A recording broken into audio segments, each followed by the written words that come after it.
فمن لم يجد فصيام ثلاثة أيام في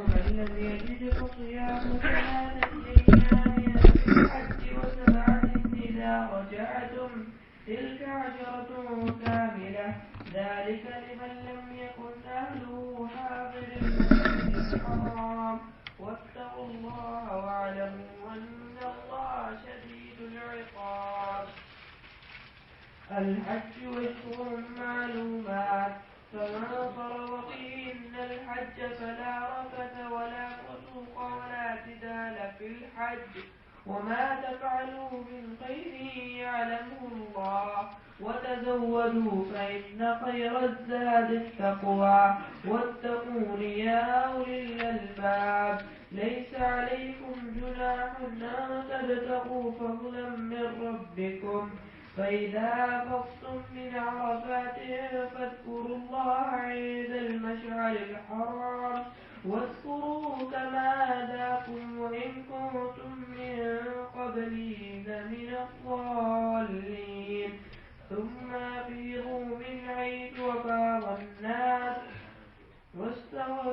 واستغفروا الله إن الله غفور رحيم. فإذا قضيتم مناسككم فاذكروا الله كذكركم آباءكم أو أشد ذكرا.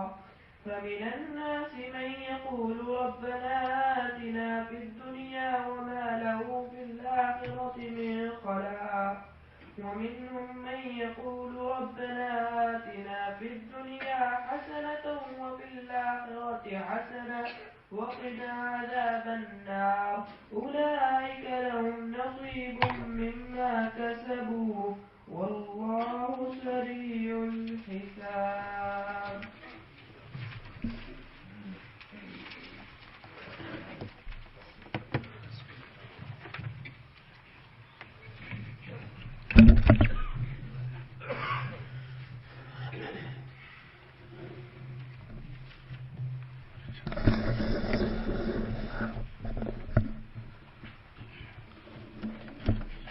أعوذ بالله من الشيطان الرجيم بسم الله الرحمن الرحیم.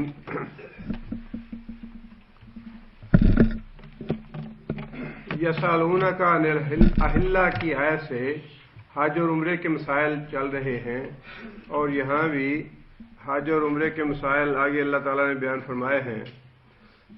اللہ فرماتے ہیں وَأَتِمُّ الْحَجَّ وَالْعُمْرَةَ لِلَّهِ. جب تم حج اور عمرہ کے لیے احرام باندھ لو تو پھر اس کو اللہ کی رضا کے لیے مکمل کرو، پورا کرو.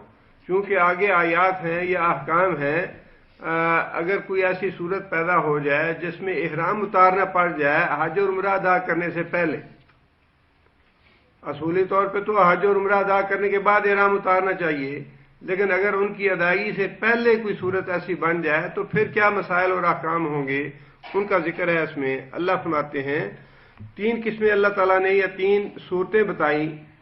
ایک تو یہ کہ انسان گھر جائے یا کوئی رکاوٹ پیش آ جائے حکومت کی طرف سے یا کوئی اور رکاوٹ پیش آ جائے. دوسرا فرمایا کہ کوئی بیماری کی صورت پیدا ہو جائے، پھر اس صورت میں کیا ہوگا. دونوں صورتوں میں اللہ تعالیٰ نے بتا دیا. فَإِنْ أُحْصِرْتُمْ، اور اگر أُحْصِرْتُمْ کون سا فعل ہے؟ ماضی ہے اور ماضی مجہول، اور جمع مذکر حاضر کا صیغہ ہے أُحْصِرْتُمْ. تم گھیر لیے جاؤ، تم روک لیے جاؤ. اس صورت میں یہ ہے فَمَسْتَيْسَرَ مِنَ الْحَدْيِ. فَمَسْتَيْسَرَ، پس جو بھی میسر آئے، من الحدی، ہدیہ کا جمع ہے جس کا معنی ہے حج کی قربانی. حج کی قربانی کے لیے یہ خاص لفظ ہے ہدیے. جو بھی قربانی میسر آئے، خواہ بکری کی ہو، گائے کی ہو، اونٹ کی ہو، اپنی استطاعت کے مطابق جیسی بھی قربانی میسر آئے. اگر تمہیں رکاوٹ کوئی پیش آ گئی احرام باندھنے کے بعد، پھر اس احرام اتارنے کی صورت یہ ہوگی کہ آپ کو کوئی قربانی دینی ہے اپنی استطاعت کے مطابق. جو بکری کی قربانی دے سکتا ہے بکری کی قربانی دے، جو گائے کی دے سکتا ہے گائے کی دے، جو اونٹ کی دے سکتا ہے وہ اونٹ کی دے. اور دوسری بات یہ ولا تحلقوا رؤوسکم، حلق کسے کہتے ہیں؟ سر مڈانے کو، حجامت کرانے کو، اپنے سر کے سارے بال اتروانے کو. ولا تحلقوا، اور اپنے سر کے بال نہ مڈاؤ، رؤوسکم اپنے سر کے، حتیٰ کہ یبلغ الہدی محلہ، یہاں تک یبلغ پہنچ جائے، ہدیو وہ قربانی، محلہ اپنے مقام پہ. مقام سے مراد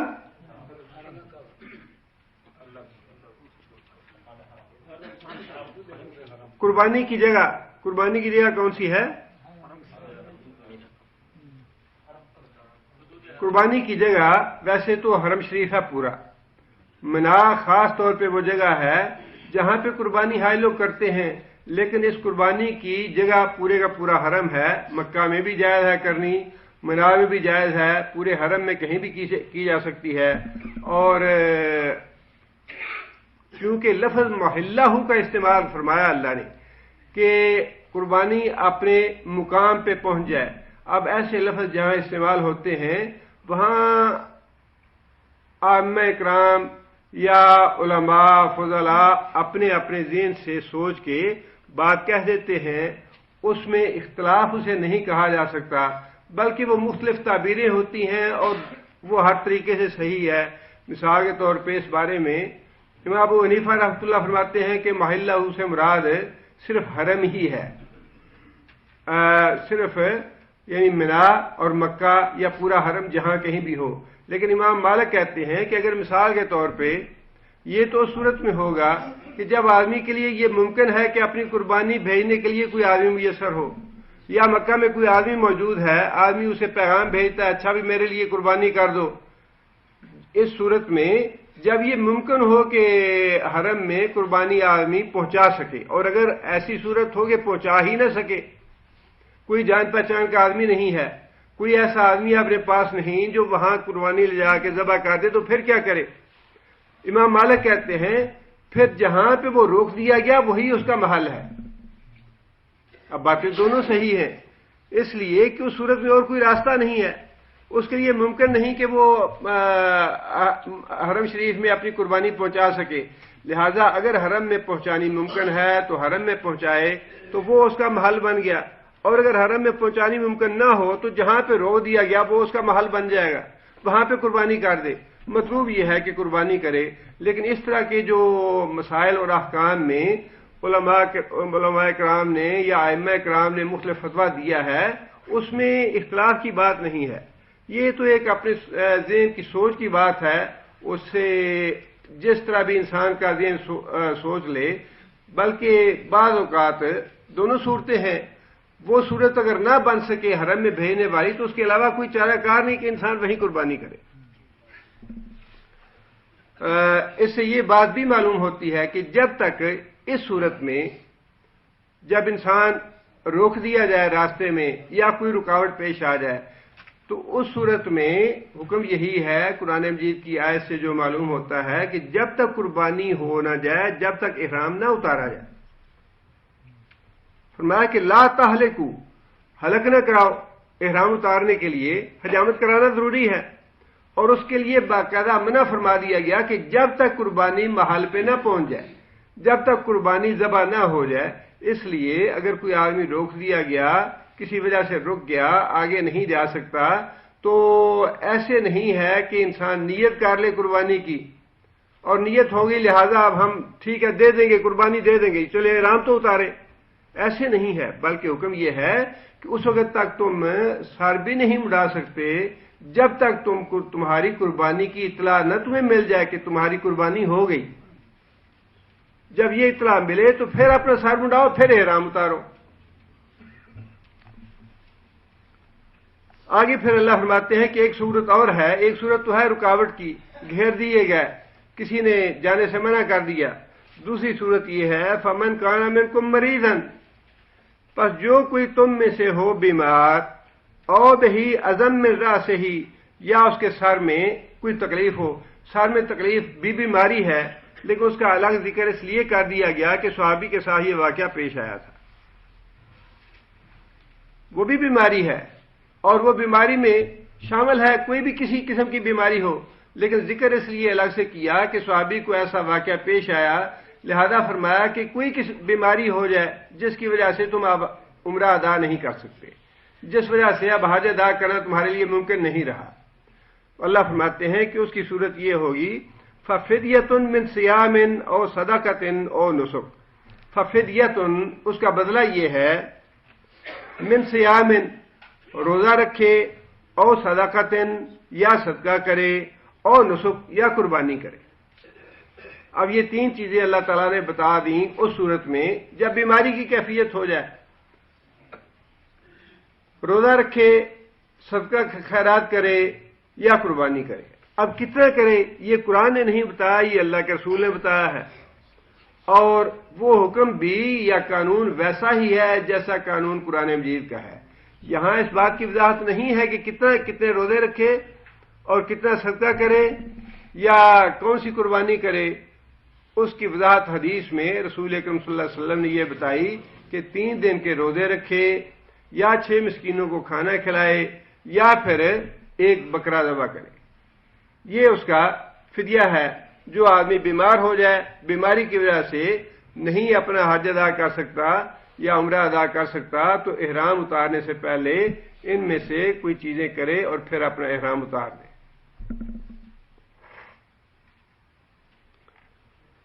آگے اللہ فرماتے ہیں فَإِذَا أَمِنْتُمْ، یہ امنتم جو ہے یہ اوسرتم کی ضد ہے، یعنی رکاوٹ، پہلے رکاوٹ کا ذکر تھا کہ رکاوٹ پیش آنے سے کیا کیا جائے، اب یہ ہے کہ وہ رکاوٹ دور ہو جائے۔ جیسی بھی وہ رکاوٹ تھی، حکومت کی طرف سے تھی یا کوئی اور رکاوٹ تھی، وہ جب رکاوٹ تمہاری دور ہو جائے، فَإِذَا أَمِنْتُمْ، اور تم امن میں آ جاؤ، تمہارا راستہ صاف ہو جائے اور کوئی رکاوٹ باقی نہ رہے، اللہ فرماتے ہیں اس صورت میں پھر فَمَن تَمَتَّعَ بِالْعُمْرَةِ إِلَى الْحَجِّ، جو شخص فائدہ اٹھائے، تمتع کا معنی متاع کا لفظ اردو میں استعمال ہوتا ہے، مال و متاع کہتے ہیں فائدے کی چیز کو، متاع وہی لفظ ہے تمتع، جو کوئی شخص فائدہ اٹھائے بالعمرۃ الی الحج، عمرے کا حج کے ساتھ، فمستیسر من الحج، پس جو بھی اس کو میسر ہو وہ قربانی کرے۔ اب یہاں پہ اللہ تعالیٰ نے حج تمتع کی وضاحت فرما دی۔ تمتع کا معنی ہے فائدہ اٹھانا، اور اس مسئلے سے پہلے ایام جاہلیت میں بھی لوگ حج اور عمرہ کرتے تھے، اور ان کے ہاں مسئلہ یہ مشہور تھا یا اس مسئلے پہ عمل کرتے تھے، ایک ہی سفر میں عمرہ اور حج کرنا منع ہے۔ پہلے یہ عقیدہ تھا یا یہ مسئلہ سمجھا جاتا تھا زمانہ جاہلیت میں کہ ایک ہی سفر میں عمرہ اور حج دونوں ادا کرنے ممنوع ہیں، حرام ہیں۔ عمرہ بھی الگ کرنا چاہیے اور حج کے لیے بھی الگ سفر کرنا چاہیے۔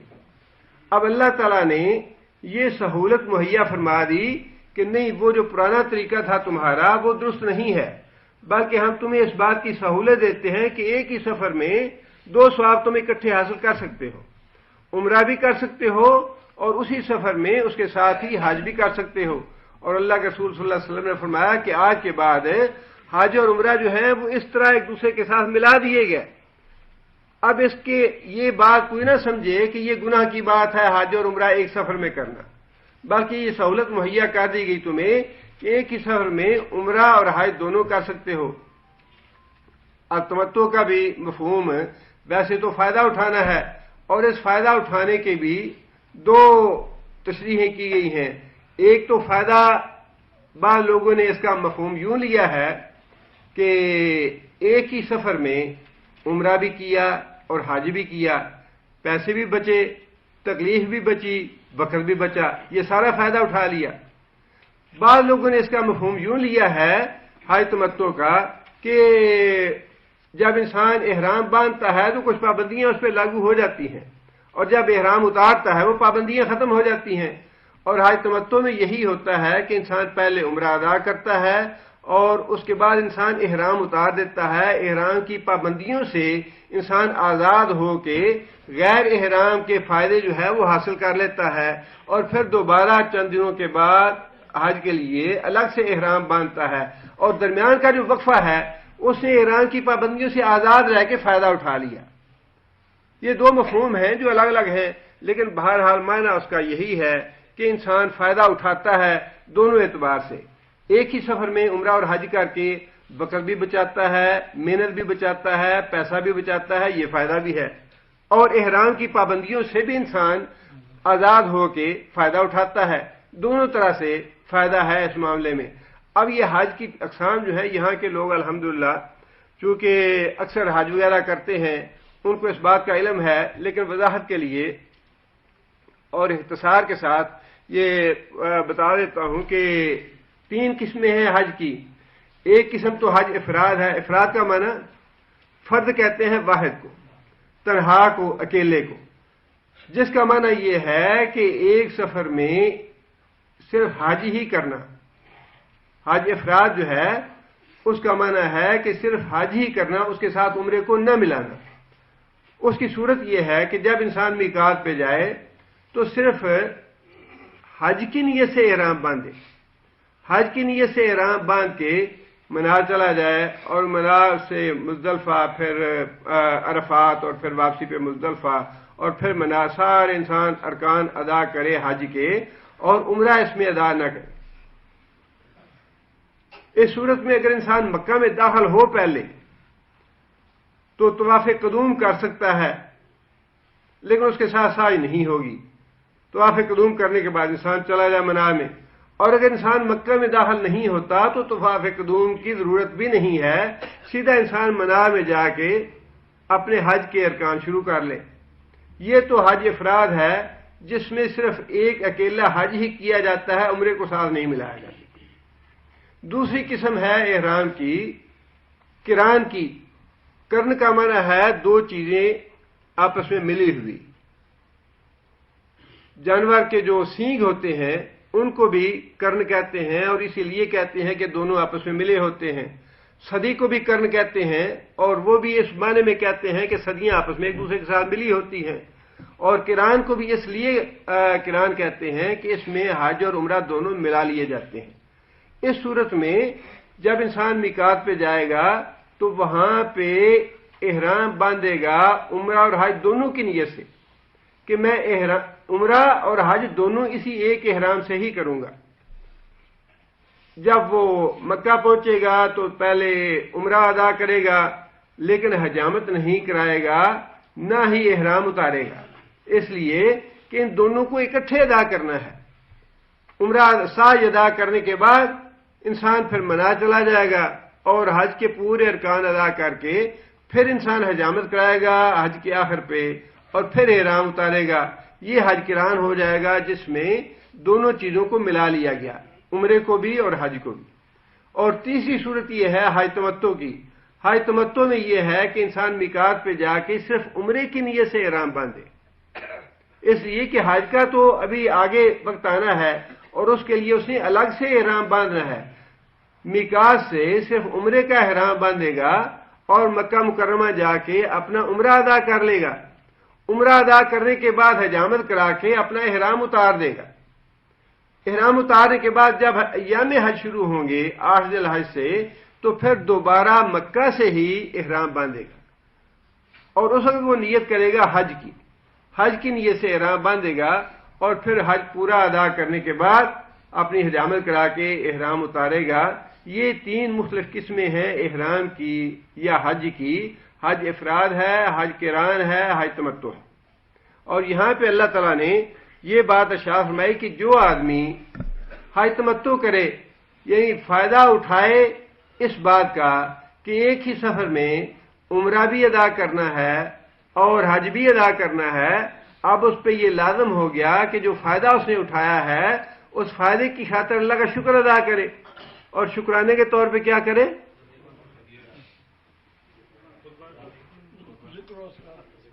اللہ فرماتے ہیں کہ شکرانے کے طور پہ فَمَسْتَيْسَرَ مِنَ الْهَدْيِ، جو بھی قربانی میسر ہو وہ کرے۔ یہ جو تمتع کی قربانی ہے یہ واجب ہے. حج تمتع کی قربانی جو ہے وہ واجب ہے، اور وہ واجب اسی لیے ہے کہ جو فائدہ اس نے اٹھایا ایک ہی سفر میں دونوں کام کرنے کا، اس پہ اللہ کا شکر ادا کرے. شکریہ کے طور پہ اللہ نے فرمایا کہ جیسی بھی قربانی کی تمہیں استطاعت ہے، جیسی بھی قربانی تمہیں میسر ہے، اب وہ کرو اور اللہ کا شکر ادا کرو کہ اس نے جو پابندی تھی پہلی جہالت والی وہ تمہاری ختم کر دی اور تمہیں ایک سہولت دے دی کہ دونوں نیک کام اور دونوں اجر و ثواب تم ایک ہی سفر میں حاصل کر سکتے ہو.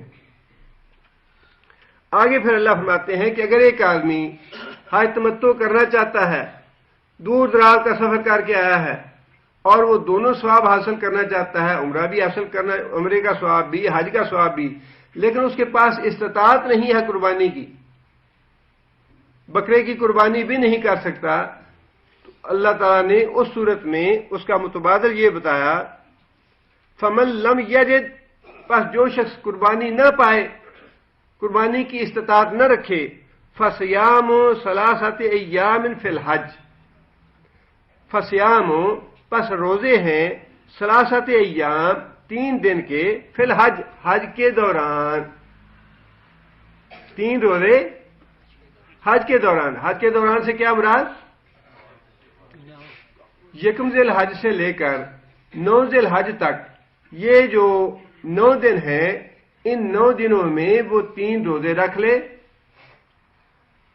اب یہیں سے علماء میں یا ائمہ کرام میں اختلاف مسائل اور احکام کے پیدا ہو جاتے ہیں، لیکن جیسے میں نے عرض کیا ان مسائل کے اختلاف پہ قطعاً پریشان نہیں ہونا چاہیے. نہیں جی ہمارا تو یہ مسئلہ کیا ہے، ہم تو یہ کریں گے، ہمارا ایسے ہے، یہ ہمارا تمہارا کچھ نہیں ہے، یہ اللہ اور اللہ کے رسول کا یہ سارا کچھ.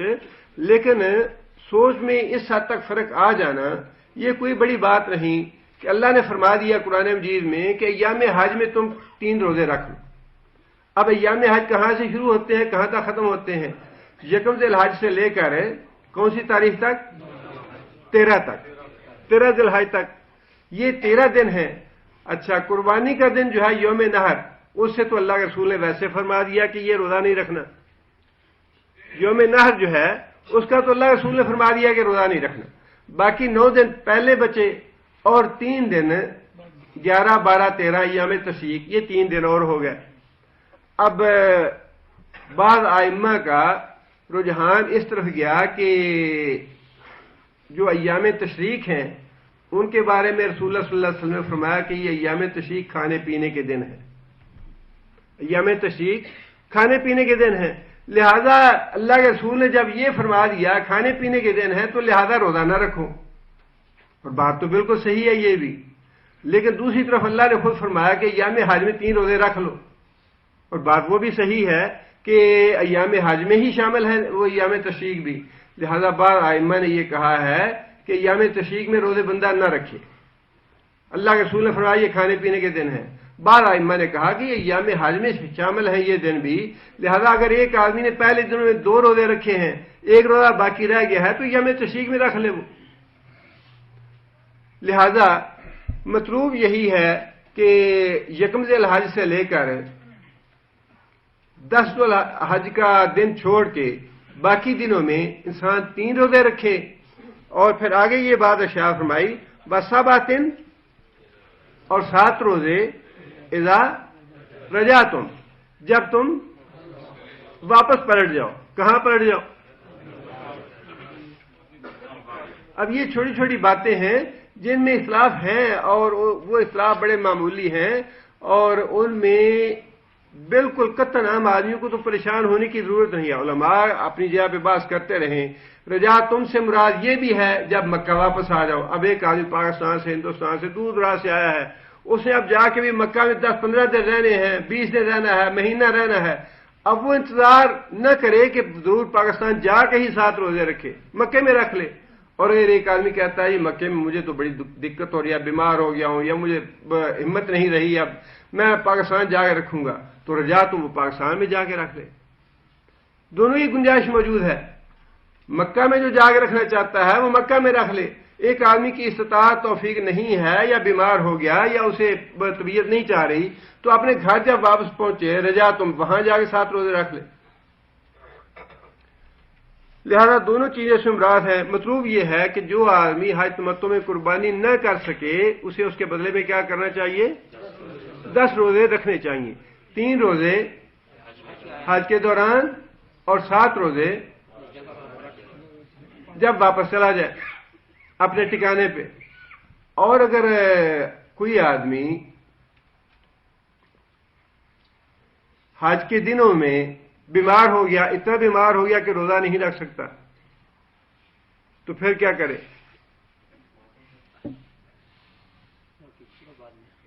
دیکھیے بات یہ ہے کہ دین جو ہے یہ بڑا سہل اور بڑا فطرت کے مطابق ہے.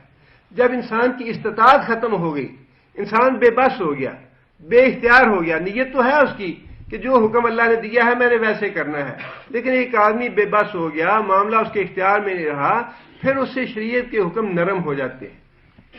پھر وہ جب گھر واپس جائے تو 10 روزے رکھ لے. آگے اللہ فرماتے ہیں تل کا عشرتن کا ملتن، یہ 10 روزے پورے ہو گئے، مکمل 10 روزے تمہیں رکھنے پڑیں گے قربانی کے بدلے میں. حج افراد میں قربانی واجب نہیں ہے، البتہ حج قران اور حج تمتع ان دونوں میں قربانی واجب ہے. آگے پھر اللہ تعالیٰ نے یہ بات ارشاد فرمائی ذالک لمن لم یکن اہلہ حاضر المسجد الحرام. یہ ایک اور مسئلہ اللہ نے واضح فرما دیا حج تمتع کے سلسلے میں.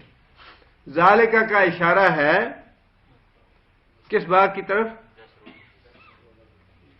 تمتع کی طرف، کہ یہ جو تمتع کا مسئلہ ہے، فائدہ اٹھانے والا مسئلہ، عمرے کو اور حج کو ایک سفر میں جمع کرنے کا مسئلہ، اللہ فرماتے ہیں کہ یہ مسئلہ کس کے لیے ہے؟ لمن، واسطے اس شخص کے، لم یکن، نہ ہو، اہلہ، اس کا گھر، حاضر المسجد الحرام، مسجد حرام کے قریب یا مسجد حرام میں. مسجد حرام میں جس کا گھر نہ ہو، یہ حج تمتع کا مسئلہ اس کے لیے ہے. جو مسجد حرام کے قریب رہتے ہیں ان کے لیے یہ مسئلہ نہیں ہے. ان کے لیے مسئلہ کیوں نہیں ہے؟ یہ ایک بات تو یہ ہے کہ پھر وہی بات کہ مسائل میں اختلاف جو ہے وہ بعض الفاظ کی وجہ سے ہو جاتا ہے. اب یہاں اللہ تعالیٰ نے تو فرمایا کہ مسجد حرام میں جو حاضر ہے، جو شخص مسجد حرام میں موجود ہے، یہ مسئلہ اس کے لیے نہیں ہے کہ دونوں کو ملائے. اب بظاہر لفظ تو یہ ہے کہ جو آدمی مسجد کے اندر ہے، لیکن یہاں مسجد سے مراد کیا ہے؟ پورا حرم. یہاں سے پورا حرم مراد ہے. اسی لیے یہیں سے بعض لوگوں نے یہ بات بھی مسئلہ بھی نکالا ہے، اور وہ اسی طرح سے مختلف ذہن سوچتا ہے کہ نبی صلی اللہ علیہ وسلم نے فرمایا کہ مسجد حرام میں ایک نماز کا ثواب 1,00,000 کے برابر ہے.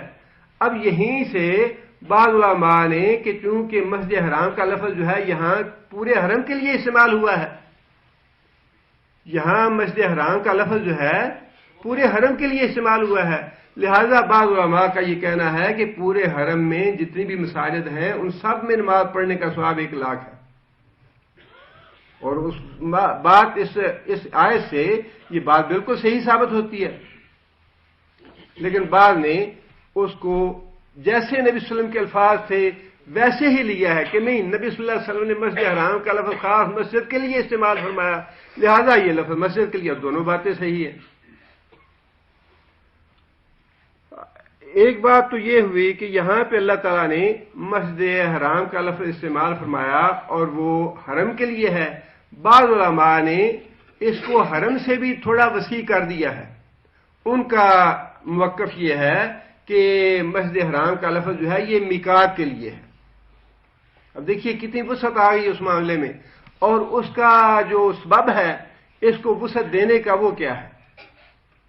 سبب یہ ہے کہ اللہ تعالیٰ نے یہ جو سہولت دی غیر ملکی لوگوں کو جو دور سے آنے والے ہیں، ان کو یہ سہولت اللہ نے اس لیے دی کہ ان کے لیے بار بار سفر کرنا مشکل ہے، عمرے کا بھی حج کا بھی، دور سے آئیں گے، مشقت اٹھائیں گے، پیسہ خرچ کریں گے، لیکن جو لوگ حرم کے اندر موجود ہیں ان کے لیے عمرہ کرنا یا حج کرنا، ان کے لیے بار بار آنا جانا وہ مشکل نہیں ہے، ان کے لیے وہ پریشانی اور وہ مسائل اور مشکلات نہیں ہیں جو غیر ملکیوں کے لیے ہیں۔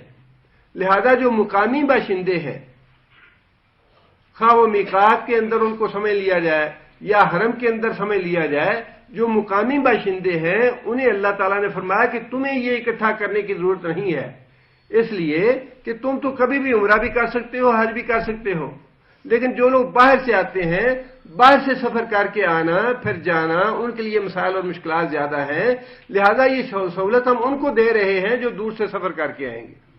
اس لیے فرمایا کہ یہ جو سہولت ہے، ذالک، یہ سہولت لمن لم یکن اہلہ، جس کا گھر جو ہے وہ نہ ہو حاضر المسجد الحرام، مسجد حرام کے پاس یا مسجد حرام میں حاضر نہ ہو۔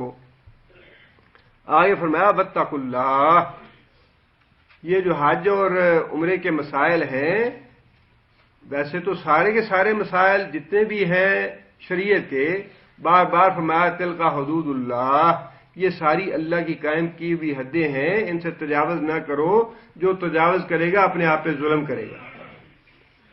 وہی بات اللہ نے یہاں فرمائی کہ حج اور عمرے کے جو احکام ہم تمہیں دے رہے ہیں، ان احکام کے معاملے میں واتقوا اللہ، اللہ سے ڈرتے رہو، وَاعْلَمُوا، اور خوب جان لو، ان اللہ شدید العقاب، کہ جو آدمی حج اور عمرے کے معاملہ احکام کی نافرمانی کرے گا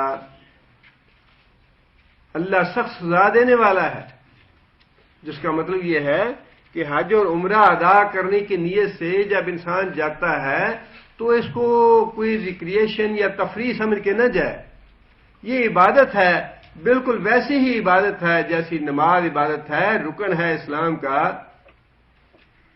جس پہ فرض ہے حج کرنا، استطاعت ہے اس کے پاس، اور وہ حج ادا نہیں کرتا، اس کے بارے میں حضرت علی کے حوالے سے یہ ہے کہ وہ خواہ یہودی ہو کے مرے، عیسائی ہو کے مرے، خواہ اس کو وہ یہ دائرہ اسلام سے خارج ہے، ارکان حج ہے، یہ بہت سختی ہے سارے ارکان حج کے معاملے میں، لہذا یہ فرمایا کہ حج اور عمرہ ادا کرتے ہوئے جو ہم تمہیں حکم دے رہے ہیں، احکام دے رہے ہیں، ان کا بہت زیادہ خیال رکھو اور اللہ سے ڈرتے رہو، اور یہ بات یاد رکھو کہ نافرمانی کرنے والوں کے لیے اللہ سخت سزا دینے والے ہیں۔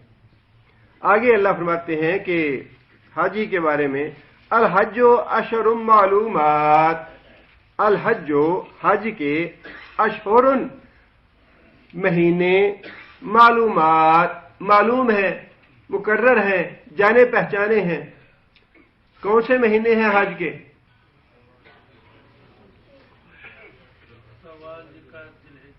شوال، ذوالقعدہ اور ذوالحج کے 10 دن، یا پھر ایام تشریق شامل کر لیے جائیں تو 13 دن بن جاتے ہیں، لیکن حج جو ہے وہ 10ویں تک مکمل ہو جاتا ہے۔ لہذا یہ جو ایام ہیں انہیں اشہر الحج کہا جاتا ہے کہ یہ حج کے مہینے ہیں۔ اللہ فرماتے ہیں کہ یہ معلوم ہے کہ اس سے مراد یہ ہے کہ یہ مقرر ہے، حج انہی مہینوں میں ہو سکتا ہے، انہی دنوں میں ہو سکتا ہے، جبکہ عمرہ جو ہے سال بھر میں کبھی بھی آپ کر سکتے ہیں، اس کے لیے وقت کا تعین نہیں ہے۔ حج کے دنوں کے لیے اللہ تعالیٰ نے وقت مقرر فرما دیا کہ حج جو ہے وہ صرف انہی دنوں میں ہوگا، اس کے علاوہ نہیں ہوگا، لیکن عمرہ جو ہے وہ سال بھر میں کبھی بھی کیا جا سکتا ہے۔ اللہ فرماتے ہیں فمن فرض فیہن الحج، فمن، بس جو شخص فرض کا معنی اپنے اوپر واجب کر لینا، فرض اس نے واجب کر لیا، جو شخص اپنے اوپر واجب کر لے فیہن، ان مہینوں میں، الحج، حج کو، فلا رفث، اس کے لیے حکم یہ ہے کہ لا رفث، کسی قسم کی شہوت پرستی کی کوئی کوئی کام نہ کرے، کوئی بات نہ کرے، ولا فسوقا، اور کوئی نافرمانی کا کام نہ کرے، ولا جدالا، اور کوئی جھگڑا نہ کرے، فی الحج، حج کے دنوں میں۔ آئیے یہ تینوں کام جو ہیں، پہلے کام کو چھوڑ کے کہ انسان اپنی بیوی کے ساتھ وہ کرنا جائز اور حلال ہے، باقی دونوں کام جو ہے وہ تو حج کے علاوہ بھی منع ہے۔ نافرمانی اللہ کے رسول کی اور لڑائی جھگڑا کرنا، گالم گلوچ کرنا، یہ تو حج کے علاوہ بھی منع ہے۔ لیکن حج کے دوران جب انسان حج کا احرام باندھ لے تو ان کی سنگینی اور بھی زیادہ ہو جاتی ہے۔ جھوٹ منع ہے، لیکن احرام باندھ کے جھوٹ بولنا یہ اور بھی زیادہ سنگین جرم بن جاتا ہے۔ چوری کرنا ویسے ہی گناہ ہے، غلط کام ہے، لیکن مسجد سے چوری کرنا اور بھی سنگین گناہ بن جاتا ہے۔ اسی طرح فرمایا کہ جب انسان احرام باندھ لے تو پھر کسی قسم کی اپنی بیوی کے ساتھ بھی کوئی شہوت والی بات نہ کرے، کوئی ایسی حرکت نہ کرے، کوئی ایسا کام نہ کرے، اور پھر فرمایا کہ کوئی نافرمانی والا کام نہ کرے اور کوئی لڑائی جھگڑے والی بات نہ کرے کسی سے، فی الحج۔ اور نبی صلی اللہ علیہ وسلم نے فرمایا کہ جو آدمی حج مبرور کرے جس میں نہ وہ کوئی شہوت کی بات کرے، نہ نافرمانی کرے، نہ لڑائی جھگڑا کرے، وہ گناہوں سے اس طرح پاک ہو جاتا ہے جس طرح آج ہی ماں کی پیٹ سے پیدا ہوا ہے۔ اور نبی صلی اللہ علیہ وسلم نے فرمایا کہ تین کام ایسے ہیں جو انسان کو مکمل طور پہ گزشتہ گناہوں سے پاک صاف کر دیتے ہیں۔ ایک تو فرمایا کہ دائرہ اسلام میں داخل ہونا۔ جو آدمی پہلے کافر تھا یا مشرک تھا، وہ جب دائرہ اسلام میں داخل ہوتا ہے تو ایام جاہلیت کے جتنے بھی گناہ ہیں اللہ سارے معاف فرما دیتے ہیں۔ دوسرا فرمایا کہ جو آدمی گناہوں کی بستی کو، کفر اور شرک کی بستی کو اللہ کی رضا کے لیے چھوڑ کے نیک لوگوں کی بستی کی طرف ہجرت کر جائے، اللہ کو راضی کرنے کے لیے، محض اس وجہ سے کہ یہاں کفر اور شرک کے کرنے والے لوگ رہتے ہیں اور جہاں میں جانا چاہتا ہوں وہ مسلمان ہیں، نیک اور پرہیزگار لوگ ہیں، اور میں بھی نیک اور متقی لوگوں کی سوسائٹی میں جا کے رہنا چاہتا ہوں۔ فرمایا کہ جو آدمی اس نیت سے ہجرت کرے گا اللہ تعالیٰ اس کے سارے گزشتہ گناہ معاف فرما دے گا۔ اور تیسرا فرمایا کہ جو آدمی حج مبرور ادا کرے جس میں کسی قسم کی کوئی لڑائی جھگڑا نہ کرے، گالم گلوچ نہ کرے، اور کوئی اللہ کے رسول کی نافرمانی کی بات نہ کرے، اور کوئی شہوت پرستی کی بات نہ کرے، فرمایا اس حج کے بعد بھی اللہ تعالیٰ انسان کو گزشتہ سارے گناہوں سے پاک اور صاف کر دیتے ہیں۔ آگے پھر اللہ فرماتے ہیں وَمَا تَفْعَلُوا مِنْ خَيْرٍ يَعْلَمْهُ اللَّهُ، وما یہاں پہ موصولہ ہے، اور جو بھی تم کرو گے من خیر، بھلائی سے، یہ نیکی کے کام اس دوران جب تم نے احرام باندھ لیا حج کا یا عمرے کا، نمازیں پڑھی، صدقہ خیرات کیا، ذکر کیا، تلاوت کی، جتنے بھی نیکی کے کام تم نے کیے، یعلمہ اللہ، اللہ اس کو خوب جانتا ہے اور اللہ تمہیں اس کا اجر و ثواب دے گا۔ آگے پھر ایک یہ ساتھ تو اللہ تعالیٰ نے ہمیں مسائل اور احکام بتائے ہیں، اور ساتھ جو پرانے زمانے کی ایام جاہلیت کی غلط عادات تھیں یا رسم و روایت تھے ان کی بھی اللہ تعالیٰ نے تردید فرمائی ہے۔ یمن کے لوگ خالی ہاتھ گھر سے نکلنا عمرے کے لیے اور حج کے لیے ثواب کا کام سمجھتے تھے، اور سمجھتے تھے کہ سامان اٹھا کے جانا یہ توکل کے خلاف ہے۔ وہ اس بات کو توکل سمجھتے تھے کہ انسان خالی ہاتھ گھر سے نکلے۔ اب اللہ تعالیٰ نے اس غلط سوچ کی تردید فرمائی اس آیت میں، اگلی آیت میں، کہ خالی ہاتھ گھر سے نکلنا، پھر خود پریشان ہونا، دوسروں کو پریشان کرنا، دوسروں سے سوال کرنا، مانگنا، یہ نیکی کا کام نہیں ہے، یہ توکل نہیں ہے۔ اللہ فرماتے ہیں وَتَزَوَّدُوا، زاد راہ ساتھ لے کے نکلو، سامان سفر ساتھ لے کے نکلو۔ 10 دن کے لیے جانا ہے، 15 دن کے لیے جانا ہے، اتنے پیسے یا اتنی ضرورت کی چیزیں اپنے ساتھ لے کے جاؤ۔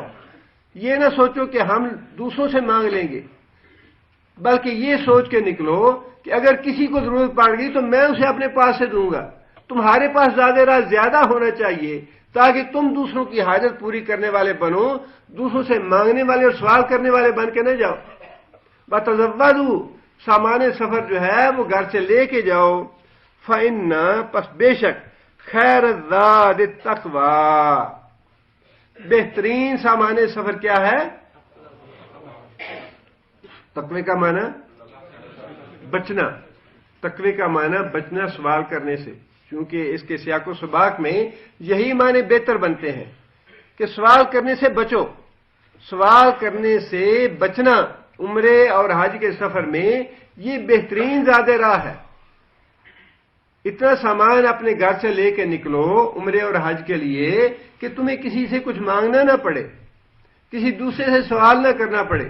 مجبوری کا معاملہ اور ہے، پیسے چوری ہو گئے یا کوئی اور ایسی دقت اور دشواری پیش آ گئی، وہ اور بات ہے، لیکن انسان اپنے گھر سے اپنا پورا انتظام کر کے نکلے۔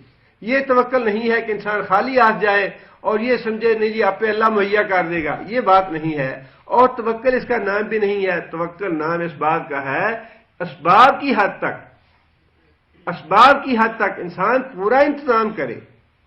صحابی نے نبی صلی اللہ علیہ وسلم سے یہ بات پوچھی، یا رسول اللہ کہ کیا میں اپنی اونٹنی کو چھوڑ دوں ایسے ہی اللہ توکل؟ فرمایا کہ نہیں، پہلے اس کا پاؤں باندھو پھر اللہ پہ توکل کرو، جو اسباب ہیں وہ پورے کرو، انتظام پورا کرو کہ اونٹنی بھاگ نہ جائے، اور انتظام کرنے کے بعد اللہ پہ توکل کرو کہ اللہ تعالیٰ اس کی حفاظت فرمائے گا۔ توکل اس بات کا نام نہیں ہے کہ انسان اسباب بھی نہ کرے، کوئی انتظام بھی نہ کرے اور کہے اچھا یہ اللہ تعالیٰ کر دے گا، اور یہ کام جو ہے یہ ہم دنیا کے معاملے میں نہیں کرتے، دین کے معاملے میں اس طرح کا توکل کرتے ہیں۔ دین کے معاملے میں انسان یہ کہتا ہے جی اچھا اللہ توفیق دے دے گا، دعا کرے اللہ سے اللہ ہمیں توفیق دے۔ دنیا کے معاملے میں ایسا نہیں کرتا، جب پتہ ہے کہ انسان بے روزگار ہے تو صبح سے نکلتا ہے شام تک روزی تلاش کرتا ہے، نوکری تلاش کرتا ہے، تجارت کے لیے یا کاروبار کے لیے محنت کرتا ہے، اس میں انسان کی عقل کام کرتی ہے کہ اس میں توکل نہیں ہے، لیکن دوسری طرف یہ انسان توکل کرتا ہے جی اللہ توفیق دے گا۔ اللہ اس طرح توفیق نہیں دیتا اور یہ توکل ہے بھی نہیں، یہ خلاف ہے توکل کے بعد۔ آگے اللہ نے فرمایا واتقونی یا اولی الالباب، واتقونی، مجھ سے ڈرو، یا اولی الالباب، اے عقل مند لوگو۔ الباب کا واحد ہے لب، لب کہتے ہیں بادام کے اندر جو گری ہوتی ہے یا کسی بھی پھل کے اندر جو گری ہوتی ہے اس کو، اس کا جو مغز ہوتا ہے اس کو لب کہتے ہیں، اور اسی طرح انسان کے اندر جو اصل مغز ہے، دماغ ہے، اسے لب کہا جاتا ہے، اسی سے لب کا معنی عقل والا، اور اولو الالباب عقل والے لوگ۔ فرمایا کہ اے عقل مند لوگو مجھ سے ڈرتے رہو، اسی میں تمہاری خیر اور بہتری ہے کہ جو احکام میں نے دیے ہیں تمہیں ان پہ عمل کرو۔ اب ایک اور رسم تھی زمانہ جاہلیت میں، یا پہلے سے ایک تصور موجود تھا کہ ایک ہی سفر میں تجارت اور حج کرنا یا تجارت اور عمرہ کرنا یہ منع ہے، یہ حرام ہے۔ اللہ تعالیٰ نے اجازت تو دے دی یہاں پہ، فرمایا کہ اس میں کوئی حرج کی بات نہیں کہ تم عمرے پہ جاؤ یا حج کا سفر کرو، نیت تمہاری حج کی یا عمرے کی ہونی چاہیے۔ ضمنی طور پہ کوئی اگر تم تجارت کا فائدہ اٹھانا چاہو یا اٹھا سکو تو اٹھانے میں کوئی حرج کی بات نہیں۔ اللہ فرماتے ہیں لیسا علیکم جناح، نہیں ہے علیکم تمہارے اوپر جناح کوئی گناہ۔ جناح کا مطلب ہوتا ہے مائل ہونا، ایک طرف جھک جانا، یعنی گناہ کی طرف جھک جانا۔ ان تبتغوا، کہ تم تلاش کرو، فضلا من ربکم، فضل اپنے رب کا۔ یہاں مال نہیں فرمایا یا تجارت کا لفظ نہیں فرمایا، فضل کا لفظ فرمایا ہے، اس لیے کہ نیت تو تمہاری ہونی چاہیے عمرے اور حج ہی کی۔ اگر نیت شروع سے یہ کر لی کہ ٹھیک ہے جی ہمیں پیسے بھی ملیں گے اور ساتھ چلے عمرہ بھی کر لیں گے یا ساتھ چلے حج بھی کر لیں گے، تو اس صورت میں علماء نے لکھا ہے کہ کچھ نہیں ملے گا، اس لیے کہ اس کی اصل نیت جو ہے وہ ہے کاروبار کرنے کی۔ سواریاں لے کے گئے، اچھا ہی چلو سواریاں لے جانیاں نے اور پیسے کمانے ہیں، چلے جا رہے ہیں تو ساتھ عمرہ بھی کر لیں گے. یہ عمرہ نہیں ہے. اللہ کو ایسے عمرے کی ضرورت نہیں ہے. اصل نیت جو ہے وہ ہونی چاہیے عمرے یا حج کی، اور اصل نیت کے بعد اس کے تابع رہتے ہوئے اگر انسان کوئی تجارت کا معاملہ کرنا چاہے، کوئی مالی فائدہ اٹھانا چاہے تو اللہ تعالیٰ نے اس سے منع نہیں فرمایا، اس کی اجازت دی ہے. اس کو بھی واجب نہیں قرار دیا کہ ضرور ایسا کرو، بلکہ یہ فرمایا اچھا کرنا چاہو تو کر لو، کوئی حرج نہیں، لیکن اگر وہ بھی نہ کرو تو یہ افضل ہے کہ عمرے اور حج کے عبادت میں کسی بھی دوسرے مالی یا دنیاوی فائدے کو اکٹھا نہ کرو تو یہ افضل ہے. خالص اللہ کی رضا کے لیے، صرف عمرہ کرنے کے لیے، صرف حج کرنے کے لیے ہی جاؤ. ہاں اگر تمہاری نیت تو حج اور عمرے کی ہے اور وہ تم نے طے کر لیا کہ ہر صورت کرنا ہے، اس کے ساتھ اس کے تابع رہتے ہوئے اگر کوئی ضمنی طور پہ مالی فائدہ اٹھا سکتے ہو یا اٹھانا چاہتے ہو تو چلے، کوئی حرج کی بات نہیں، اجازت ہے اس کی، اجازت دی ہے اس کی. اور جو پرانی رسم تھی یا پرانا ایک عقیدہ تھا اس کی تبدیل کر دی کہ یہ بالکل ممنوع نہیں ہے، لیکن اصل نیت تمہاری حج اور عمرے کی ہی ہونی چاہیے. آگے پھر ایک اور پرانی رسم تھی، اور وہ رسم یہ تھی کہ قریش جو تھے اور قریش کے جو ان کے اعزاء اقارب ہوتے تھے وہ اپنے آپ کو دوسروں سے افضل سمجھتے تھے. ان میں اس بات کا تفاخر تھا، تکبر تھا کہ ہم تو قریش ہیں، ہم تو حرم شریف کے مجاور ہیں، بیت اللہ کے خادم ہیں، لہذا ہمیں دوسرے لوگوں کے ساتھ حرم سے باہر نہیں نکلنا چاہیے. ہمارا حج جو ہے وہ حرم کے اندر ہے، مزدلفہ جو ہے یہ حرم کے اندر ہے، عرفات جو ہے وہ حرم سے باہر ہے. لہذا قریشی لوگ جو تھے وہ مزدلفے تک جاتے تھے، منا سے مزدلفہ تک چلے گئے، مزدلفہ جا کے آکڑ کے بیٹھ جاتے تھے کہ نہیں ہم تو آگے نہیں جائیں گے، ہم حرم سے باہر نہیں نکلنے والے، ہم تو حرم کے متولی ہیں، حرم کے مالک ہیں، ہم حرم سے باہر کیوں نکلیں. اللہ نے ان کی یہ آکڑ توڑی اور یہ تکبر اور تفاخر توڑا کہ تم بھی دوسرے لوگوں کی طرح ہی ایک آدمی ہو، تم بھی آدم کی اولاد سے پیدا ہوئے ہو، یہ فخر اور تکبر میرے ہاں کام نہیں آئے گا.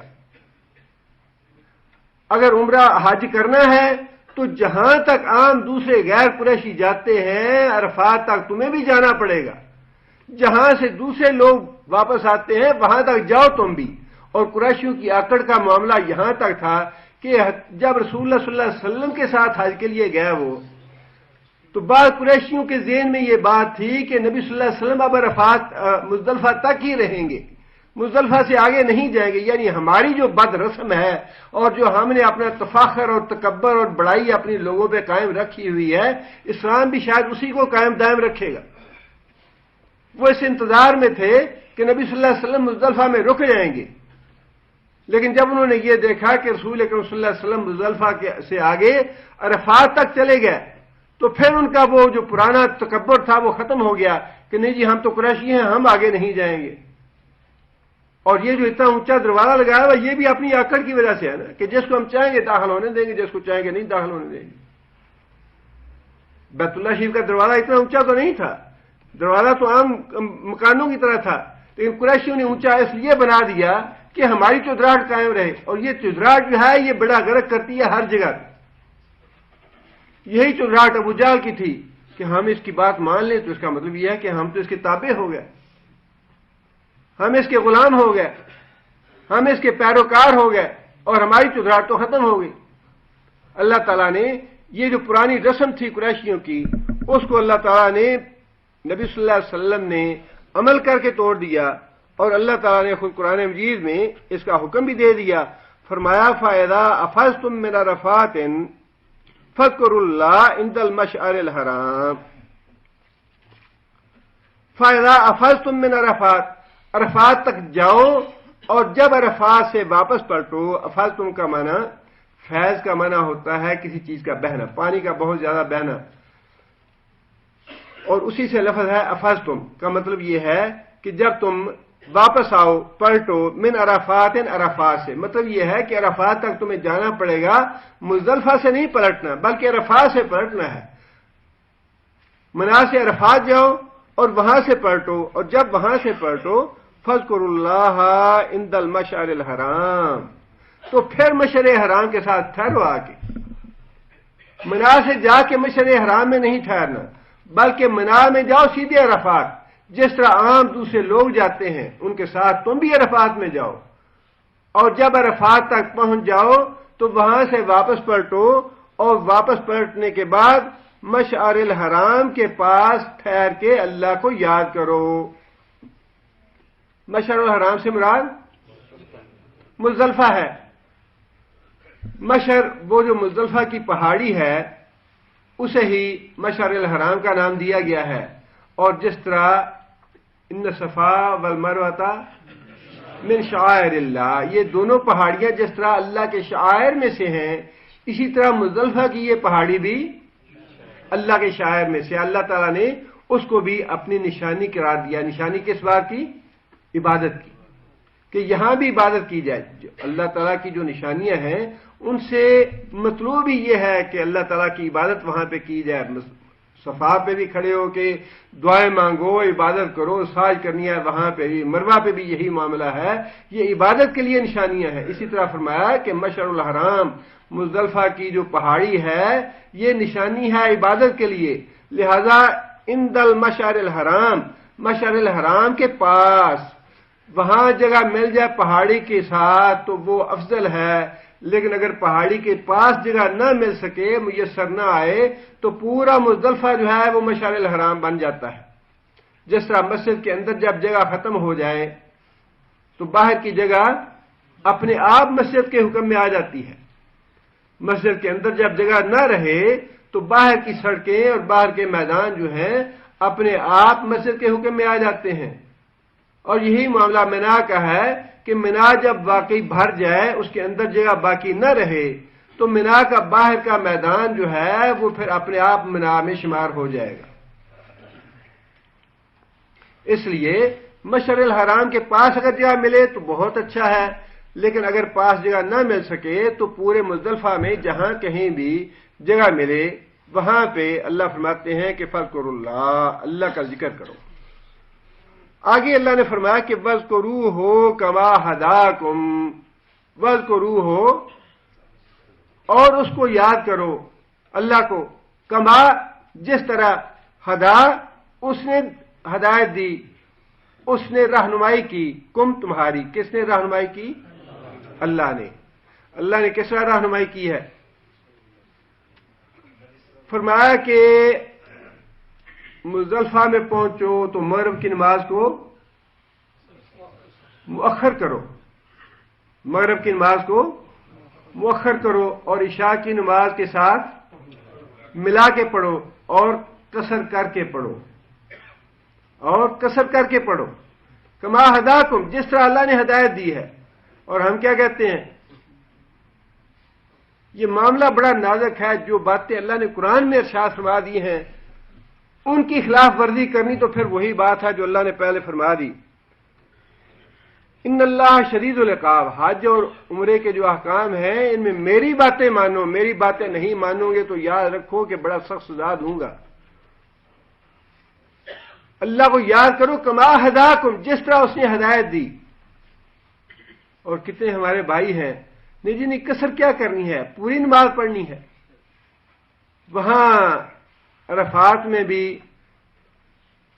جمع بھی نہیں کرنی اور پڑھنی بھی پوری ہے، اور بعض بے نصیب امام کی امامت سے از خود اپنے آپ کو محروم کر لیتے ہیں۔ یہ اللہ کی ہدایت ہے، وہی پرانے زمانے کی جو رسمیں ہیں، اپنی رسم پہ اپنے جو باپ دادا کی باتیں ہیں جو پہلے سے سنتے چلے آ رہے ہیں، جو اپنی کتابوں میں لکھی ہیں، اس پہ عمل کرنا ہے، اللہ کے رسول کی ہدایت پہ عمل نہیں کرنا۔ اللہ نے تو فرمایا کہ ان جگہوں پہ اس طرح اللہ کو یاد کرو جس طرح اللہ نے تمہیں ہدایت دی ہے، اور اللہ کی ہدایت تو وہی ہے جو اللہ کے رسول نے دی ہے۔ خیر الہدی ہدی محمد صلی اللہ علیہ وسلم، ہدایت تو وہی ہے جو اللہ کے رسول نے ہدایت دی۔ اللہ کے رسول نے عرفات میں بھی دونوں نمازیں قصر کے ساتھ اکٹھی کر کے ادا کی، اور ان کے درمیان کوئی نماز نہیں پڑھی، اور پھر مزدلفہ میں بھی آ کے اللہ کے رسول نے دونوں نمازیں اکٹھی کی، ایک کو مؤخر کیا اور دونوں نمازیں اکٹھی کی اور دونوں قصر کے ساتھ پڑھی، اور پھر اگلے دن کی تہجد کی نماز نہیں پڑھی، اور فجر کی نماز کو عام وقت سے تھوڑا پہلے ادا کیا۔ یہ ساری باتیں کیا ہیں؟ یہ ساری باتیں وہی ہیں جو اللہ فرما رہے ہیں کہ وَاذْكُرُوهُ كَمَا هَدَاكُمْ، اللہ کو وہاں عرفات میں اور مشعر الحرام میں اس طرح یاد کرو، اس طرح عبادت کرو جس طرح اللہ نے تمہیں کہا ہے، اللہ نے ہدایت دی ہے۔ اور وہاں جا کے بھی انسان اگر اللہ کی ہدایت پہ عمل نہ کرے اور اتنی عقل اور مت نہ آئے، انسان اپنی ضد پہ اور اپنی ہٹ درمی پہ اڑا رہے، تو کیا فائدہ ہے ایسے عمرے اور حج کا؟ حج تو نام ہی نبی صلی اللہ علیہ وسلم کی اطاعت کا ہے۔ آپ دیکھیے نا کہ منا میں اور مزدلفہ میں کتنے میلوں کا فرق ہے؟ کوئی ہے 1000 میل کا فرق؟ مزدلفہ میں اور عرفات میں کتنے میل کا فرق ہے؟ ساتھ ملے ہوئے ٹکڑے ہیں یہ۔ اب جو رات آپ نے مزدلفہ میں گزارنی ہے وہی آپ ساتھ کے ٹکڑے میں عرفات میں گزاریں تو حج نہیں ہے، اس لیے کہ کما ہداکم، جیسے اللہ نے ہدایت دی اس کی خلاف ورزی ہوگی۔ جو وقت اللہ نے عرفات میں حکم دیا یہ عرفات میں گزارو وہ عرفات میں گزاریں، جو مزدلفے میں وقت دیا ہے وہ مزدلفے میں گزاریں، جو منا میں دیا ہے منا، اس کے علاوہ اس کے خلاف کریں گے تو عبادت نہیں ہوگی، کما ہداکم کے خلاف ہو جائے گا۔ اللہ نے تو بڑی پکی بات کہی ہے، واضح بات فرمائی ہے کہ اللہ کو یاد کرو ان ساری جگہوں پہ اس طرح سے جس طرح اللہ نے تمہیں ہدایت دی ہے۔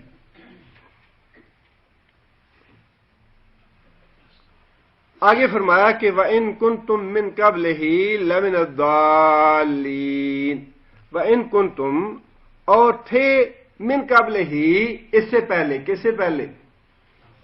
یہ جو باتیں اللہ ارشاد فرما رہے ہیں، جن باتوں کی اللہ تعالیٰ نے وضاحت فرمائی ہے کہ یہ رسم و رواج کی بات ہے اور یہ ہدایت کی بات ہے، یہ نیکی کی بات ہے، یہ برائی کی بات ہے۔ اللہ تعالیٰ نے باطل عقائد اور بری رسم و رواج اور پرانی جاہلیت کی باتوں کی تردید بھی فرمائی اور فرما دیا کہ یہ ہے ہدایت کی اور نیکی کی باتیں۔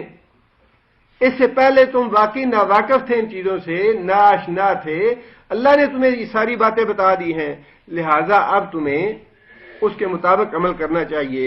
آگے اللہ فرماتے ہیں ثم افیضوا من حیث افاض الناس واستغفر اللہ، ثم افیضوا، پھر وہی بات اللہ نے فرمائی کہ تمہیں افیضوا پلٹنا چاہیے، من حیث افاض الناس، جہاں سے دوسرے لوگ پلٹتے ہیں۔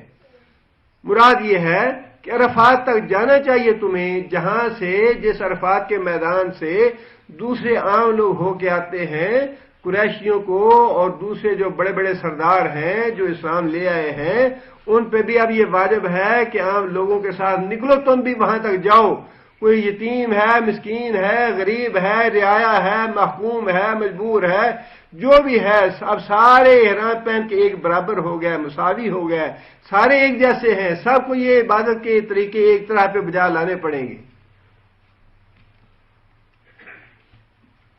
واستغفر اللہ، اور اللہ تعالیٰ سے معافی مانگو، کس بات کی؟ اس سے جو پہلے تکبر اور تفاخر کی وجہ سے تم عرفات مزدلفہ سے واپس چلے جاتے تھے، یہ حرکت تمہاری درست نہیں تھی، یہ خلاف شریعت تھی، اللہ کی رضا کے خلاف تھی، لہذا اس پہ اللہ سے معافی مانگو کہ آئندہ ایسا نہیں کرو گے۔ اللہ تعالیٰ نے اس تکبر اور تفاخر کو توڑا بھی، اور توڑنے کے ساتھ حکم یہ دیا کہ پچھلی گناہوں کی معافی مانگو۔ اس کا مطلب یہ ہے کہ اسلام میں یہ اونچ نیچ بالکل نہیں ہے کہ ہم تو یہ کام کریں گے، فلاں نہیں کرے گا، فلاں کرے گا، فلاں نہیں کرے گا۔ اسلام میں شریعت کے احکام جو ہیں وہ سب کے لیے برابر ہیں۔ آگے فرمایا ان اللہ غفور رحیم، اللہ سے معافی مانگو گے تو بے شک اللہ تعالیٰ بخشنے والا ہے، مہربان ہے۔ فَإِذَا قَضَيْتُم مَّنَاسِكَكُمْ فَاذْكُرُوا اللَّهَ كَذِكْرِكُمْ آبَاءَكُمْ، فَإِذَا، پس جب، قضیتم، تم پورے کر لو، مناسککم، اپنے مناسک، منسک اس کا واحد ہے، مناسک کا معنی حج کی جتنے بھی ارکان اور عبادات ہیں، اس کے جتنے بھی سنن اور مستحبات ہیں، جتنا بھی حج کے طریقہ ہے، جب وہ پورا کر لو فذکروا اللہ، تو اللہ کو یاد کرو، کا ذکرکم آباءکم، جس طرح تم ذکر کرتے ہو اپنے آباء و اجداد کا۔ زمانہ جاہلیت میں لوگ 10 ذی الحج کے بعد جب منی میں 11 کو اکٹھے ہوتے، 11 12 13 3 دن ایام تشریق کے، تو وہاں پہ مجلسیں لگاتے، شعر و شاعری کرتے اور اپنے آباء و اجداد کی بڑائی کی ڈینگیں مارتے اور تفاخر کرتے، ہمارے سلطان پدرم بود والی باتیں کہ ہمارے باپ دادا یہ تھے، ہمارے باپ دادا یہ تھے۔ اللہ نے فرمایا کہ یہ جو رسمیں ہیں یہ اللہ کو پسند نہیں ہیں، یہ تو عبادت ہے، اللہ کا ذکر کرنے والی جگہ ہے، لہذا پہلے جاہلیت میں جس طرح تم اپنے آباء و اجداد کی بڑائی کی ڈینگیں مارتے تھے اور ان پہ تفاخر کرتے تھے، تکبر کرتے تھے، اب آئندہ اس رسم کو ختم کرو۔ آئندہ کے لیے تمہیں حکم یہ دیا جاتا ہے کہ صرف ایک اللہ کو یاد کرو۔ ایک تو ذکر کا حکم بھی دیا، دوسرا توحید کا بھی حکم دیا کہ اللہ کے علاوہ اور کسی کا یہاں ذکر نہ کرو۔ ویسے تو ہر جگہ ہی اللہ کے علاوہ اور کسی کا ذکر نہیں ہے، اللہ کی توحید تو ہر جگہ پہ ہے، لیکن چونکہ لوگ وہاں جا کے کرتے تھے، اور اب بھی اللہ معاف کرے کتنے بد نصیب ایسے ہیں، آتے ہیں حج اور عمرے کے لیے لیکن داتا دربار نہیں بھولتا، پھر بھی نہیں جی اس کی تو کیا ہی بات ہے، مدینے والی سرکار بھی ہے تو ٹھیک اچھی ہے، لیکن وہاں جو لاہور والی سرکار ہے اس کا تو جواب نہیں۔ آتے یہاں پہ ہیں اور یہاں آنے کے بعد بھی چڑھاوا پیچھے کہتے ہیں، چڑھاوا وہاں چڑھا دیں، قربانی وہاں کر دیں، دیگ وہاں چڑھا دیں۔ وہی بات ہے جو اللہ نے فرمائی کہ اگر اللہ کے ساتھ دوسروں کو یاد کرنا ہے، دوسروں کو ساتھ شریک ٹھہرانا ہے یہاں آ کے بھی، حج کے موقع پہ بھی، تو پھر حج باطل ہے انسان کا۔ فرمایا کہ یاد کرو، اتنا یاد کرو جس طرح پہلے تم اپنی بری رسموں میں اپنے آباء و اجداد کے لیے تفاخر کرتے تھے، اسی طرح پورا وقت جو ہے وہ اللہ کی یاد میں صرف کرو۔ اور آگے فرمایا او اشد ذکرا، بلکہ اس سے بھی زیادہ شدت کے ساتھ، اس سے بھی زیادہ بڑھ کے اللہ کو یاد کرنا چاہیے، اس لیے کہ یہ عبادت ہے اور ہر جگہ پہ انسان کو تسبیح و تحلیل کرنی چاہیے۔ عرفات کی صبح سے لے کر 13 ذی الحج کی عصر تک مسلسل تکبیریں ہر جگہ کہنے کا حکم ہے۔ اللہ اکبر، اللہ اکبر، لا الہ الا اللہ، واللہ اکبر، اللہ اکبر وللہ الحمد، یہ تکبیریں کم از کم ہر نماز کے بعد، عرفات کی فجر کی صبح سے لے کے 13 ذی الحج کی عصر کی نماز تک کم از کم 3 مرتبہ یا 5 مرتبہ تو ہر نماز کے بعد ضرور کہنی چاہیے، اور اس کے علاوہ جتنا بھی کثرت کے ساتھ انسان ان دنوں میں تکبیر اور تحلیل کر سکے، یہ عبادت ہے، اور اس کا حکم دیا گیا ہے قرآن مجید میں کہ اللہ تعالیٰ کو خوب یاد کرو، بہت زیادہ یاد کرو ان دنوں میں۔ آگے پھر اللہ فرماتے ہیں فَمِنَ النَّاسِ مَن يَقُولُ رَبَّنَا آتِنَا فِي الدُّنْيَا وَمَا لَهُ فِي الْآخِرَةِ مِنْ خَلَاقٍ۔ یہ دنیا دار لوگوں کی بات اللہ نے ارشاد فرمائی کہ دنیا دار لوگ اور مادہ پرست لوگ جن کو اپنی دنیا نہیں بھولتی، فرمایا کہ لوگوں میں سے فَمِنَ النَّاسِ، لوگوں میں سے مَن يَقُولُ، جو کہتا ہے ربنا، اے ہمارے رب، آتنا فی الدنیا، دے ہمیں دنیا میں، آتنا دے ہم کو، فی الدنیا دنیا میں۔ اللہ فرماتے ہیں وَمَا لَهُ فِي الْآخِرَةِ مِنْ خَلَاقٍ، وَمَا لَهُ نہیں ہے واسطے اس کے، فِي الْآخِرَةِ آخرت میں، من خلاق کوئی بھی حصہ۔ فرمایا کہ جس آدمی کو حج پہ جا کے بھی اپنی دنیا نہیں بولی، دنیا اس پہ غالب رہی، دنیا کی باتیں کرتا رہا، دنیا کی چیزیں مانگتا رہا، اللہ فرماتے ہیں کہ ہم اس کو دنیا دے دیں گے لیکن اس کا آخرت میں کوئی حصہ نہیں ہوگا۔ دنیا دیں گے اس کو لیکن آخرت میں اس کا کوئی حصہ نہیں ہوگا۔ دوسری اگلی بات جو ہے وہ اللہ نے فرمائی دیندار لوگوں کی، جو اللہ اور اللہ کے رسول سے محبت کرنے والے لوگ ہیں، دین سے اور آخرت سے محبت کرنے والے لوگ ہیں، فرمایا کہ وَمِنْهُمْ، اور انہی میں سے مَن یقول، جو کہتا ہے ربنا، اے ہمارے رب، آتنا فی الدنیا حسنۃ، آتنا، دے ہم کو، فی الدنیا حسنۃ، دنیا میں بھلائی۔ اور آپ غور فرمائیں کہ اوپر جو ہے فی الدنیا، اس کے آگے حسنہ کا لفظ نہیں ہے۔ پچھلی آیت میں الفاظ کیا ہے؟ ربنا آتنا فی الدنیا، یعنی اس آدمی کو اس بات سے بھی غرض نہیں کہ وہ جو مانگ رہا ہے وہ اچھی بات ہے یا بری بات ہے، بس وہ پورے جزم کے ساتھ یہ نہیں کہتا کہ یا اللہ مجھے حسنہ دے، یا اللہ مجھے خیر اور بھلائی دے، بلکہ وہ اپنی طرف سے طے کر لیتا ہے کہ نہیں، اگر میرے پاس اولاد نہیں ہے یا لڑکا نہیں ہے تو ضرور یا اللہ ضرور مجھے دے، خواہ وہ لڑکا میرے لیے ملامت ہی کیوں نہ بن جائے، میرے لیے لعنت ہی کیوں نہ بن جائے، میرے لیے دنیا میں مصیبت ہی کیوں نہ بن جائے۔ ہنسنا نہیں مانگتا، بلکہ اللہ سے تعین کر کے، نہیں یا اللہ میرا کاروبار ضرور اچھا کر دے، مجھے ضرور فلاں چیز دے دے، مجھے فلاں ضرور عورت مل جائے، فلاں مجھے ضرور مل جائے چیز، تعین کر کے خود اپنی زبان سے کہتا ہے، یہ نہیں کہتا کہ یا اللہ ہنسنا دے۔ فرق سمجھ گیا؟ اللہ سے ہنسنا مانگنی چاہیے، اللہ سے ہنسنا مانگنی چاہیے۔ ہنسنا جو ہے وہ ایسا جامع لفظ ہے کہ اگر لڑکی دے گا تو اس میں بھی ہنسنا ہوگی، لڑکا دے گا تو اس میں بھی ہنسنا ہوگی، اگر بیماری آئے گی تو وہ بھی ہنسنا ہوگی، اگر صحت آئے گی تو وہ بھی ہنسنا آئے گی، غربت آئے گی تو وہ بھی ہنسنا ہوگی، عمارت آئے گی تو وہ بھی ہنسنا ہوگی۔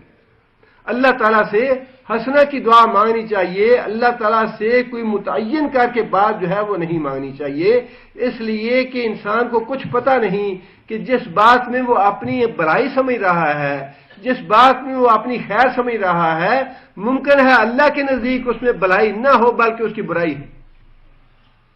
اسی لیے اللہ تعالیٰ نے دنیا دار آدمی کے معاملے میں یہ الفاظ فرمائے کہ وہ آدمی جو ہے وہ دنیا مانگتا ہے مجھ سے، بھلائی نہیں مانگتا، اور اللہ تعالیٰ سے بھلائی مانگنی چاہیے۔ ان لوگوں کی اللہ نے تعریف فرمائی کہ ان لوگوں میں کچھ لوگ ایسے ہوتے ہیں جو دعا یوں کرتے ہیں، ربنا آتنا فی الدنیا حسنہ، کہ یا اللہ ہمیں دنیا میں بھی بھلائی عطا فرما،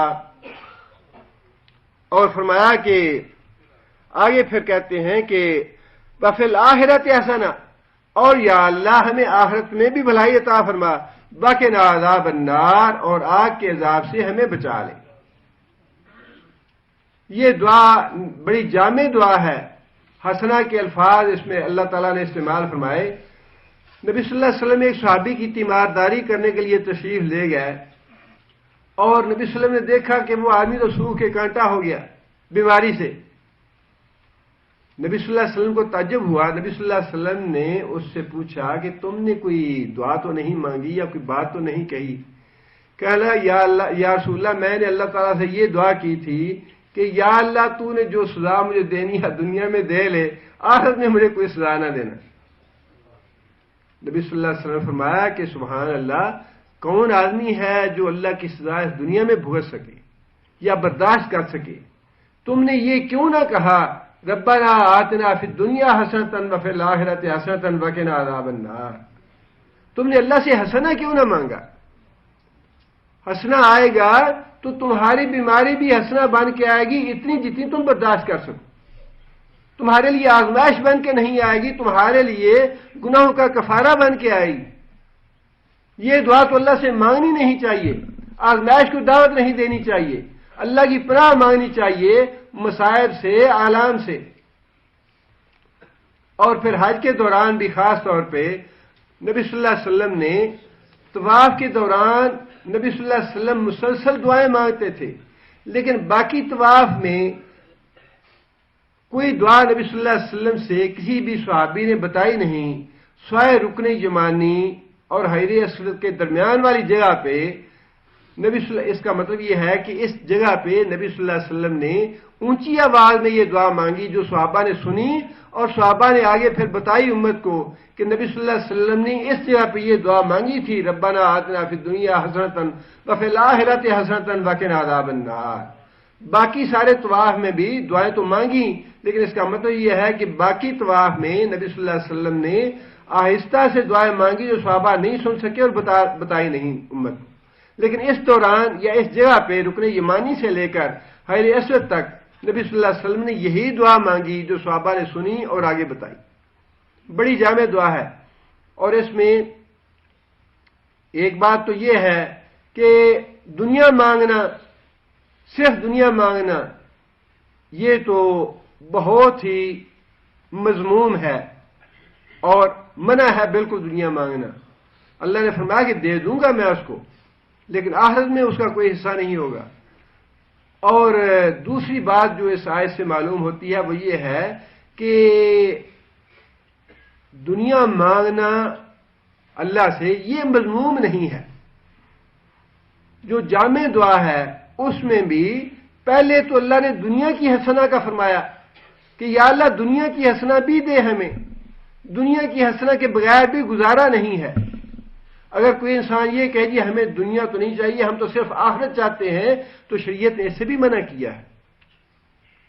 یہ رہبانیت اور درویش بن جانا، دنیا سے قطع تعلق کر لینا، دنیا کی جو زیب و زینت ہے اور دنیا کے جو چیزیں ہیں نعمت والی اللہ کی دی ہوئی حلال، ان سے استفادہ نہ کرنا یا انہیں استعمال نہ کرنا، یہ بھی منع کیا ہے شریعت نے. نہ تو دنیا چھوڑ کے انسان زندگی چھوڑ کے کہیں جنگلوں میں اور صحراؤں میں چلا جائے، نہ دنیا سے الگ تھلگ ہو جائے، نہ اللہ کی دی ہوئی نعمتیں جو ہیں انسان کوشش کو اپنے اوپر حرام کر لے، یا دوسری جو اللہ تعالیٰ نے فائدے والی چیزیں رکھی ہیں ان کو اپنے اوپر حرام کر لے. شریعت نے اس سے بھی منع کیا ہے کہ درویش اور راہب نہ بنو، اسی دنیا میں رہو، اسی گھر بار میں، انہی بال بچوں کے ساتھ، بیوی کے ساتھ، ماں باپ کے ساتھ، اسی معاشرے میں، اسی ماحول میں رہنا ہے. اور اسی ماحول میں، اسی گھر بار میں رہتے ہوئے، اسی دنیا کے ساتھ رہتے ہوئے نیک اور متقی بن کے رہو، اللہ اور اللہ کے رسول کے فرما بردار بن کے رہو. دنیا کی بھلائی بھی مانگو، آخرت کی بھلائی بھی مانگو. فرمایا کہ جو مجھ سے دنیا مانگے گا، صرف دنیا مانگے گا، میرا وعدہ ہے کہ میں اس کو دنیا دوں گا. اور فرمایا کہ جو مجھ سے دنیا اور آخرت دونوں مانگے گا، میرا وعدہ یہ ہے کہ میں اس کو دنیا بھی دوں گا، آخرت بھی دوں گا. دونوں کا اللہ نے وعدہ فرمایا ہے. اب یہ ہر انسان کے اپنی سوچ اور اپنے ظرف کی بات ہے کہ انسان صرف یہ دنیا کا کتا بنتا ہے، یا انسان اللہ اور اللہ کے رسول کی اطاعت کر کے اللہ کو راضی کر کے دنیا میں بھی اس طرح زندگی بسر کرتا ہے جس طرح اللہ اور اللہ کے رسول راضی ہوں، اور پھر اس کے ساتھ آخرت بھی طلب کرتا ہے. یہ ہر انسان کی اپنی سوچ اور فکر ہے. فرمایا کہ جو آدمی دنیا اور آخرت مانگے گا اور اس کی بھلائی مانگے گا، دنیا کی بھلائی میں ہر طرح کی وہ بھلائی ہے جو ایک مومن کو مطلوب ہے، جو ایک مومن چاہ سکتا ہے، ہر طرح کی وہ بھلائی ہے. اور آخرت کی بھلائیوں میں جنت اور اس کی نعمتیں ہیں، اللہ کا دیدار ہے، اللہ کی رضا ہے، جو نبی صلی اللہ علیہ وسلم نے الگ الگ فرمایا کہ اللہ کی رضا، اس کا بھی اللہ خود فرمائیں گے کہ میں آج کے بعد تم سے راضی ہوں، کبھی تم سے ناراض نہیں ہوں گا. اور اہل جنت کے لیے یہ ساری نعمتوں سے بڑھ کے نعمت ہوگی. اور پھر اللہ تعالیٰ کا دیدار بھی جنت میں ہوگا، اس کے لیے بھی الگ حدیث میں نبی صلی اللہ علیہ وسلم نے فرمایا کہ یہ بھی بہت بڑی آخری نعمت ہوگی جنتیوں کے لیے جو اللہ تعالیٰ دیدار اپنا کروائیں گے. یہ ساری حسنہ ہیں آخرت کی اور دنیا کی ساری وہ نعمتیں جو ایک انسان کو مطلوب ہوتی ہیں اللہ اور اللہ کے رسول کی اطاعت کرتے ہوئے. آگے پھر اللہ تعالیٰ نے یہ بات ارشاد فرمائی کہ اولئک لہم نصیب، اولئک یعنی یہ لوگ جو حسنہ مانگتے ہیں دنیا کی بھی اور آخرت کی بھی، یہ لوگ لہم نصیب، ان کے لیے حصہ ہے مما کسبوا، جتنا وہ کمائیں گے. دنیا میں جتنی وہ کمائی کریں گے، دنیا کے لیے جتنی جدوجہد کریں گے، اس میں خیر و برکت دوں گا. ایک آدمی تھوڑی محنت اور مشقت کرتا ہے، اس کے لیے اس حساب سے، جو زیادہ کرتا ہے اس کی اس حساب سے. اسی طرح آخرت کے معاملے میں جو تم کام کرو گے، جو نیکی کام کرو گے، اجر و ثواب کے کام کرو گے، جیسے جیسے تمہاری محنت ہوگی ویسے ویسے میرا اجر و ثواب ہوگا. جس کی جتنی محنت ہوگی اتنا ثواب ہوگا، محنت کم ہے ثواب اتنا ہی اس حساب سے ہوگا، محنت جس کی زیادہ ہے اس کو اسی حساب سے اس کا حصہ ملے گا. فرمایا کہ اولئک لہم نصیب، یہ وہ لوگ ہیں جن کے لیے حصہ ہے مما کسبوا، جو کچھ انہوں نے کمایا، جتنی انہوں نے محنت کی، ان کی محنت کے اعتبار سے حسنہ ان کو ملے گی. دنیا کی بھی حسنہ ملے گی، آخرت کی بھی ملے گی. واللہ سریع الحساب، اور اللہ تعالیٰ بہت جلدی کرنے والا ہے حساب لینے میں، یعنی حساب لینے میں اللہ کو کوئی امر مانے نہیں ہے۔ اللہ جب بھی چاہتا ہے، جس کا چاہتا ہے، فوراً اسے حساب لے لیتا ہے۔ آخرت کا حساب تو ہونا ہی ہونا ہے، لیکن اگر اللہ چاہے اس دنیا میں کسی کے ساتھ حساب بے باک کرنا تو اس دنیا میں بھی اللہ حساب بے باک کر سکتے ہیں۔ آگے پھر ایام تشریق کے مسائل ہیں، تو انشاءاللہ اگلے درس میں اس کے بارے میں عرض کروں گا۔ بیٹے ایک دفعہ پڑھ دیا